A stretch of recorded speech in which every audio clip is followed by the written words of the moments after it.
রাজনৈতিক দলগুলোর সঙ্গে তৃতীয় দিনের মতো বৈঠকে বসছে জাতীয় ঐক্যমত্য কমিশন। জাতীয় সাংবিধানিক কাউন্সিল নিয়ে জাতীয় ঐক্যমত্য কমিশনের সঙ্গে আলোচনায় ঐক্যমত্য হয়নি রাজনৈতিক দলগুলোর, তাই বিষয়টি নিয়ে আজ ফের আলোচনা হবে। এদিকে রাষ্ট্রপতি নির্বাচন ও ক্ষমতা নিয়ে আলোচনায়ও একমতে পৌঁছাতে পারেনি দলগুলো। আজকের বৈঠকে এ নিয়েও আলোচনা হবে বলে জানিয়েছে ঐক্যমত্য কমিশন।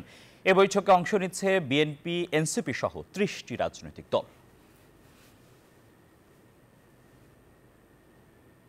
রাজনৈতিক দলগুলোর সাথে ঐক্যমত্য কমিশনের দ্বিতীয় দফার সংলাপের তৃতীয় অর্থাৎ শেষ দিন আজ সহকর্মী মারুফা রহমান রাজধানীর ফরেন সার্ভিস একাডেমিতে আছেন। আরও খবর জানাতে আমরা সরাসরি যুক্ত হতে চাই মারুফার সঙ্গে।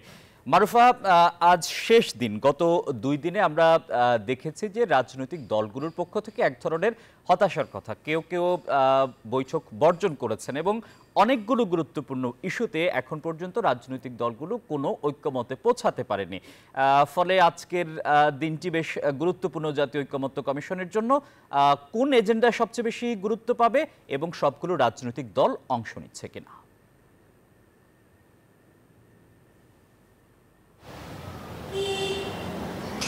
টিপু, আজকে তৃতীয় দিন এবং শেষ দিনের মতো এই দ্বিতীয় দফার যেই সংলাপটি চলছে ঐক্যমত্য কমিশনের সঙ্গে বিএনপি সহ রাজনৈতিক দলগুলোর, তার আজকে শেষ দিন এই দ্বিতীয় দফায়। তো আজকে আসলে আলোচনার পরে বোঝা যাবে যে অসমাপ্ত যেই বিষয়গুলোতে সকলে একমত হতে পারেনি সেগুলোর মধ্যে কোন কোন বিষয়ে আরো নতুন করে তারা একমত হতে পারলো। যদিও কমিশনের সহসভাপতি, কমিশনের দ্বিতীয় প্রধান তিনি বলেছেন সবগুলো রাজনৈতিক দলকে ছাড় দেবার মানসিকতা থাকতে হবে এবং একটি ঐক্যমত্যে আসলে চূড়ান্তভাবে তাদের পৌঁছাতে হবে, নইলে আসলে এই সংস্কার কাজকে এগিয়ে নেওয়া কঠিন হবে।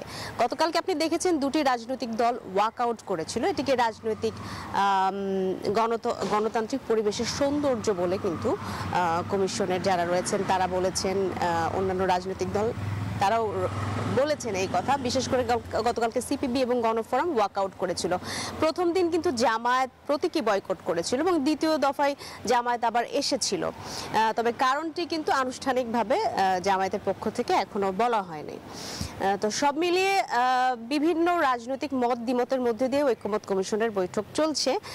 আপনি বলছিলেন যে অসমাপ্ত বিষয়গুলো আমি যদি আপনাকে বলি, সেক্ষেত্রে গতকালকে আমরা যেটি দেখেছি 70 অনুচ্ছেদ, সংসদের দ্বিকক্ষ বিশিষ্ট পার্লামেন্ট এবং নারী আসন, এই বিষয়গুলো নিয়ে এখনো সকলেই একমত হতে পারেনি, ভিন্ন মত রয়ে গেছে এবং বিচার সংস্কার এই বিষয়গুলো নিষ্পত্তি হওয়ার অপেক্ষায় রয়েছে। তো আজকে আসলে বোঝা যাবে আরো কিছু ইস্যুতে কতখানি একমত আসলে সকলে হতে পারলেন।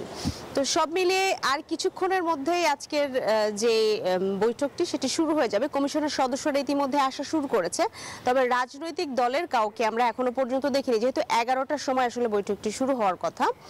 সাধারণত 11টার কিছু পরেই আসলে শুরু হয়। তো মোটামুটি এই ছিল সবশেষ তথ্য আমার কাছে।